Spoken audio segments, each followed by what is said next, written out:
ഇപ്പോൾ വരുന്ന വളരെ പ്രധാനപ്പെട്ട ഒരു വാർത്തയിലേക്ക്. മുൻ പ്രധാനമന്ത്രി ഡോക്ടർ മൻമോഹൻ സിംഗ് അന്തരിച്ചു. 92 വയസ്സായിരുന്നു. 1991-96 കാലത്ത് നരസിംഹറാവു മന്ത്രിസഭയിൽ ധനകാര്യമന്ത്രിയായാണ് അദ്ദേഹം ശ്രദ്ധിക്കപ്പെട്ടത്.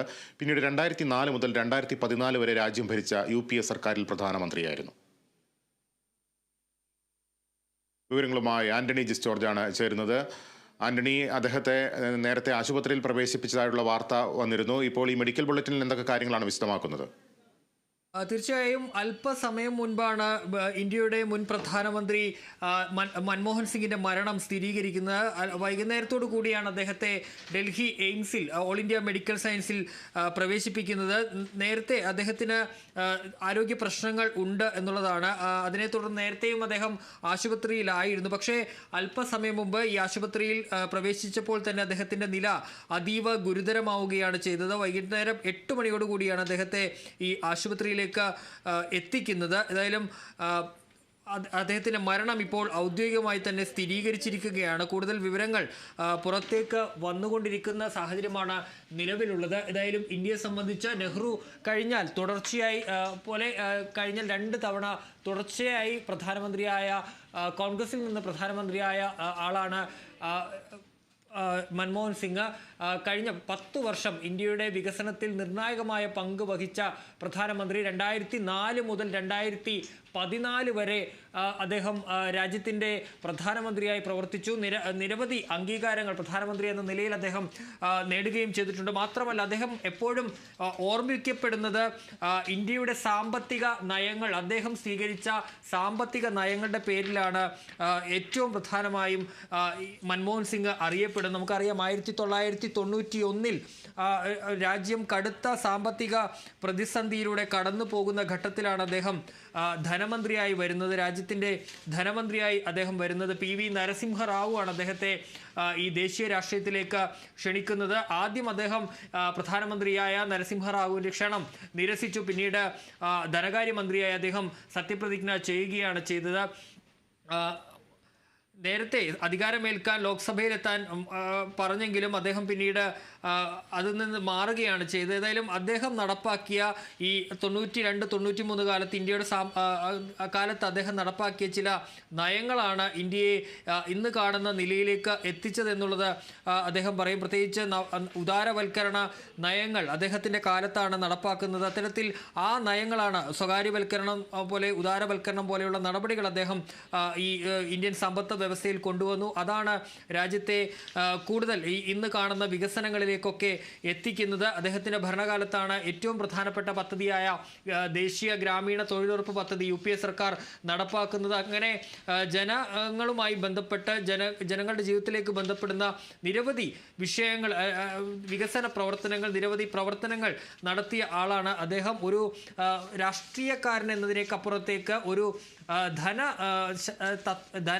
തത്വശാസ്ത്രൻ അല്ലെങ്കിൽ ധനശാസ്ത്രജ്ഞൻ എന്ന നിലയിലാണ് അദ്ദേഹം കൂടുതൽ അറിയപ്പെടുന്നത്. റിസർവ് ബാങ്കിൻ്റെ ഗവർണറായി അടക്കം അദ്ദേഹം പ്രവർത്തിക്കുകയും ചെയ്തിട്ടുണ്ട്. രാജ്യസഭയിൽ 1991 അദ്ദേഹം രാജ്യസഭയിൽ എത്തുന്നു. അങ്ങനെ 2024 വരെ ഇപ്പോഴും അദ്ദേഹം രാജ്യസഭ അംഗമാണ്. അങ്ങനെ അസാമിൽ നിന്നാണ് അദ്ദേഹം 5 തവണ രാജ്യസഭയുടെ അംഗമാകുന്നത്. പിന്നീട് 2004 ഈ UPA അധികാരത്തിൽ വന്ന ഘട്ടത്തിൽ അന്ന് സോണിയാഗാന്ധിയുടെ പേരാണ് ആദ്യം പ്രധാനമന്ത്രി സ്ഥാനത്തേക്ക് ഉയർന്നു വന്നത്. പക്ഷേ അവർക്കെതിരെ BJP അടക്കം വലിയ വിമർശനങ്ങൾ ഉന്നയിക്കുന്നു. വിദേശിയായ ഒരാൾ പ്രധാനമന്ത്രിയാകുന്നതിനെതിരെയൊക്കെ വലിയ വിമർശനങ്ങളൊക്കെ ഉയർന്നൊരു ഘട്ടത്തിൽ സോണിയാഗാന്ധി പിന്മാറുന്നു. അവിടേക്കാണ് മൻമോഹൻ സിംഗ് പ്രധാനമന്ത്രിയായി വരുന്നത്. നമുക്കറിയാം, അദ്ദേഹം വളരെ കുറച്ചു മാത്രം സംസാരിക്കുന്ന ആളാണ്. അദ്ദേഹം എപ്പോഴും ആ ഒരു നിലയിലാണെങ്കിൽ പോലും അദ്ദേഹത്തിൻ്റെ പ്രവർത്തനങ്ങൾ അതുപോലെ ആയിരുന്നില്ല. കർക്കശമായ ഒരു നിലപാട് അദ്ദേഹത്തിനുണ്ടായിരുന്നു. അദ്ദേഹം നടപ്പാക്കിയ പദ്ധതികളിലും അതുണ്ടായിരുന്നു. വിദേശ നയങ്ങളിലടക്കം അദ്ദേഹത്തിന് വലിയ ബഹുമാനം അമേരിക്കയിൽ നിന്നാണെങ്കിലും മറ്റു രാജ്യങ്ങളിൽ നിന്നുമൊക്കെ അദ്ദേഹത്തിന് കൃത്യമായൊരു ബഹുമാനം ലഭിക്കുന്ന ഒരു സാഹചര്യമൊക്കെ ഉണ്ടായി. ഏതായാലും ഇന്ത്യയെ സംബന്ധിച്ച് വലിയ ഒരു നഷ്ടം തന്നെയാണ് ഇപ്പോഴുണ്ടായിരിക്കുന്നത്. ഏതാണ്ട് 9:15 കൂടിയാണ് 9:15 കൂടിയാണ് അദ്ദേഹത്തിൻ്റെ മരണം സ്ഥിരീകരിക്കുന്നത്. ആദ്യം റോബർട്ട് വദ്ര അദ്ദേഹത്തിൻ്റെ ട്വിറ്ററിലൂടെ ഈ മരണ വാർത്ത പുറത്തേക്ക് വിട്ടിരുന്നു. പിന്നീട് അദ്ദേഹം പിൻവലിക്കുകയും ചെയ്തിരുന്നു. ഇപ്പോഴേതായാലും എയിംസിൽ നിന്നുള്ള ഔദ്യോഗിക സ്ഥിരീകരണം ഉണ്ടായിരിക്കുന്നു. മൻമോഹൻ സിംഗ് മരണത്തിന് കീഴടങ്ങിയിരിക്കുന്നു എന്നുള്ള ആ ഒരു കാര്യത്തിൽ ഔദ്യോഗിക സ്ഥിരീകരണം ഉണ്ടായിട്ടുണ്ട്. ഏതായാലും ഇന്ത്യയെ സംബന്ധിച്ച് ഇന്ത്യയുടെ മുൻ പ്രധാനമന്ത്രി അടുപ്പിച്ച് 10 വർഷം 2014 വരെ അദ്ദേഹം ഇന്ത്യയുടെ പ്രധാനമന്ത്രിയായിരുന്നു. 2004 മുതൽ എന്നുള്ളതാണ്. ഇപ്പോഴും അദ്ദേഹം രാജ്യസഭയിലേക്കുള്ള അംഗമാണ്. അതിനപ്പുറത്തേക്ക് റിസർവ് ബാങ്കിൻ്റെ ഗവർണറായി അദ്ദേഹം പ്രവർത്തിച്ചു. ഇന്ത്യയുടെ ധനമന്ത്രിയായി പ്രവർത്തിച്ചു. അങ്ങനെ വിവിധ തലങ്ങളിൽ അദ്ദേഹത്തിൻ്റെ പ്രവർത്തനങ്ങൾ പറയാൻ വേണ്ടി സാധിക്കുകയും ചെയ്യും. അദ്ദേഹം 1932 ജനിക്കുന്നത്. അദ്ദേഹം അന്ന് പാകിസ്ഥാന്റെ ഭാഗമായിരുന്ന പടിഞ്ഞാറൻ പഞ്ചാബിലെ ഗാഹ് എന്ന ഗ്രാമത്തിലായിരുന്നു ജീവിക്കുന്ന. 1947 ഇന്ത്യ വിഭജനത്തിന് ശേഷമാണ് ഈ പ്രദേശം ഇപ്പോൾ പാകിസ്ഥാന്റെ ഭാഗമാണ്. അവർ ഇതിനുശേഷമാണ് അമൃത്സറിലേക്ക് കുടിയേറുന്നത്. അമൃത്സറിലാണ് മൻമോഹൻ സിംഗിൻ്റെ ഒരു കുട്ടിക്കാലം ഉണ്ടാകുന്നത്. വളരെ ചെറുപ്പത്തിലെ അമ്മ മരിച്ചുപോയി. പിന്നീട് വളരെ അന്ന് മുതൽ തന്നെ ചെറുപ്പം മുതൽ തന്നെ മൻമോഹൻ സിംഗ് പഠനത്തിൽ വളരെ മിടുക്കനായിരുന്ന ഒരാളാണ്. സ്കോളർഷിപ്പുകൾ നേടിയാണ് സ്കൂൾ വിദ്യാഭ്യാസം അടക്കം അദ്ദേഹം പൂർത്തിയാക്കിയത്. പിന്നീട് പഞ്ചാബ് സർവകലാശാലയിൽ നിന്നും MA പാസ്സാകുന്നു. 1954 PhD പഠനത്തിനായി അദ്ദേഹം UK കേംബ്രിഡ്ജ് സർവകലാശാലയിൽ പോകുന്നു. അവിടെയും അദ്ദേഹത്തിന് സ്കോളർഷിപ്പോടുകൂടിയാണ് അദ്ദേഹത്തിൻ്റെ ഒരു പഠനം നടക്കുന്നത്. അതിനുശേഷം അദ്ദേഹം വരികയാണ് ചെയ്യുന്നത്. പിന്നീട് അദ്ദേഹം റിസർവ് ബാങ്കിൻ്റെ ഗവർണർ അടക്കമുള്ള പോസ്റ്റുകളിലേക്ക് അദ്ദേഹം എത്തുകയാണ് എന്നുള്ളതാണ്. ഇത് ഏതായാലും അദ്ദേഹത്തിൻ്റെ ഒരു രാഷ്ട്രീയ ജീവിതം അദ്ദേഹം തുടങ്ങുന്നത് 1991 എന്നുള്ളതാണ്. ഏതായാലും അദ്ദേഹത്തിൻ്റെ ഒരു വിദേശ നയത്തെക്കുറിച്ച് പറയുമ്പോഴൊക്കെ അദ്ദേഹത്തിൻ്റെ UPA സർക്കാരിൻ്റെ കാലത്തുള്ള വിദേശ നയങ്ങളടക്കം ഏറെ പ്രധാനപ്പെട്ട ഒന്ന് തന്നെയാണ്. നരസിംഹറാവും അതുപോലെ തന്നെ വാജ്പേയിയും ഒക്കെ തുടങ്ങിയ ആളുകളൊക്കെ പിന്തുടർന്ന ഒരു നിലപാട് അദ്ദേഹം തുടരുകയാണ് ചെയ്തത്. പാകിസ്ഥാനുമായി ഉന്നതതല ചർച്ചകൾ പലവട്ടം അദ്ദേഹം നടത്തി. ഇവരെ ഒന്നിപ്പിച്ചു കൊണ്ടുപോകാനുള്ള ശ്രമങ്ങൾ അദ്ദേഹം നടത്തി. അതുപോലെ തന്നെ ഈ ഇന്ത്യ ചൈന അതിർത്തി തർക്കങ്ങൾ ഒത്തുതീർപ്പിലെത്തിക്കാനുള്ള ശ്രമങ്ങൾ പലവട്ടം നടന്നു. 2006 ചൈനീസ് പ്രസിഡന്റ് ഹൂ ജിൻഡാവോ, അന്നത്തെ ചൈനീസ് പ്രസിഡന്റായിരുന്ന ഹൂ ജിൻഡാവോ ഇന്ത്യ സന്ദർശിക്കുകയും ഒക്കെ ചെയ്തിരുന്നു. അതുപോലെ തന്നെ 2008 മൻമോഹൻ സിംഗും ചൈനയിലേക്ക് എത്തുകയും ചെയ്തിരുന്നു. അതിൻ്റെയൊക്കെ ഫലമെന്നോണമാണ് 44ഓളം വർഷങ്ങളായി അടച്ചിട്ടിരുന്ന നദുല പാസ് അഥവാ നദുല ആ പാത വീണ്ടും വ്യാപാര ആവശ്യങ്ങൾക്കായി തുറക്കാൻ ചൈന തയ്യാറാകുന്നത്. 2010 കൂടി അങ്ങനെ ഇന്ത്യയുടെ ഒരു നല്ല വ്യാപാര പങ്കാളിയായി ചൈന മാറുന്ന കാഴ്ചയ്ക്കുമൊക്കെ നമ്മൾ കണ്ടതാണ്. അതുപോലെ തന്നെ അഫ്ഗാനിസ്ഥാന് രാജ്യങ്ങളുടെ വലിയ സഹായങ്ങൾ അന്ന് നൽകിയിരുന്നു. 2008 അഫ്ഗാനിസ്ഥാൻ പ്രസിഡന്റ് ഹമീദ് കർസായി ഇന്ത്യ സന്ദർശിച്ച വേളയിൽ മൻമോഹൻ സിംഗ് അഫ്ഗാനിസ്ഥാന് വലിയ നൽകിക്കൊണ്ടിരിക്കുന്ന സഹായങ്ങൾ വർദ്ധിപ്പിക്കുന്ന സാഹചര്യമുണ്ടായി. മാത്രമല്ല ഏറ്റവും പ്രധാനപ്പെട്ടത് ഈ അമേരിക്കയുമായുള്ള ഒരു നയതന്ത്ര ബന്ധമാണ്. അത് ഏറ്റവും നന്നായി തന്നെ അദ്ദേഹം കൊണ്ടുപോയിട്ടുണ്ട് എന്നുള്ളതാണ്. നമുക്കറിയാം ഈ UPA സർക്കാരിനുള്ള പിന്തുണ ഈ CPIM അടക്കമുള്ള പാർട്ടികൾ, ഇടതു പാർട്ടികൾ പിൻവലിക്കുന്നതിന് പ്രധാനപ്പെട്ട കാരണമായത് ഈ ആണവ കരാറാണ്. അതിലടക്കം ഈ മുന്നോട്ട് കൊണ്ടുപോയത്, അത് നടപ്പാക്കുന്നതിലടക്കം അദ്ദേഹത്തിൻ്റെ ഒരു ഇച്ഛാശക്തി ഉണ്ടായിരുന്നു എന്നുള്ളതും ശ്രദ്ധേയമാണ്.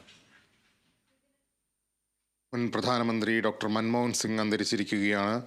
അദ്ദേഹത്തിൻ്റെ അന്ത്യം ഡൽഹി എയിംസിലാണ് സംഭവിച്ചത്. 92 വയസ്സായിരുന്നു.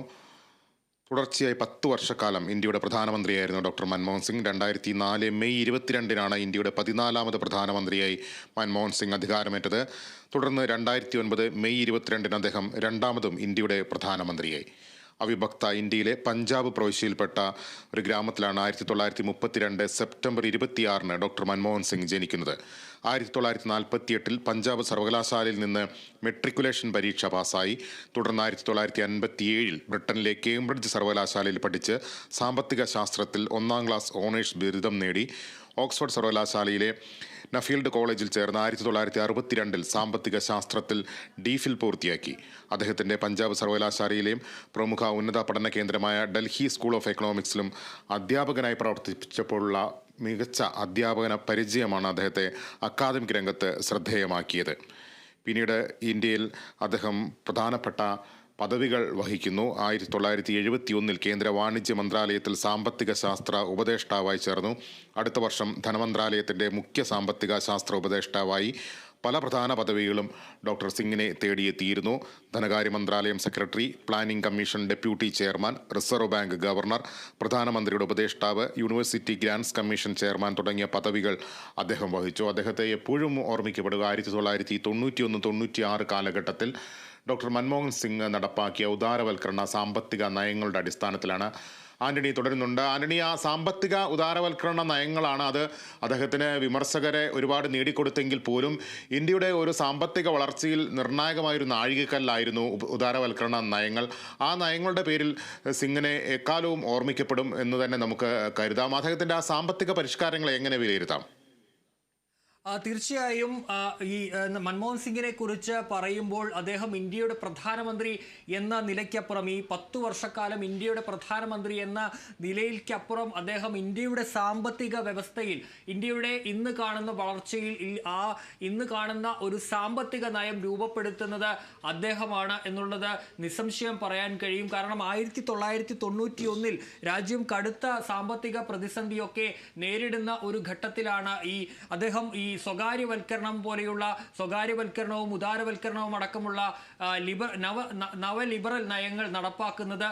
അതിൻ്റെ പ്രതിഫലനം എന്നോളമാണ് പല ബിസിനസ് പുതിയ വ്യവസായങ്ങളടക്കം രാജ്യത്തേക്ക് വരുന്നത്. ഇന്ന് കാണുന്ന നിലയിൽ ഈ വിദേശ നിക്ഷേപം അടക്കമുള്ള കാര്യങ്ങളിൽ അത് നിർണായക പങ്ക് വഹിച്ചു. ഈ വികസനം ഈ പൊതുമേഖലയിൽ നിന്ന് കൂടുതൽ സ്വകാര്യ മേഖലയിൽ കൂടുതൽ കാര്യങ്ങൾ ഉണ്ടാകുന്ന ഒരു സാഹചര്യം ഉണ്ടായി. അത്തരത്തിൽ ഇന്ത്യയുടെ സാമ്പത്തിക നിലയെ സാമ്പത്തിക നയത്തെ രൂപപ്പെടുത്തിയ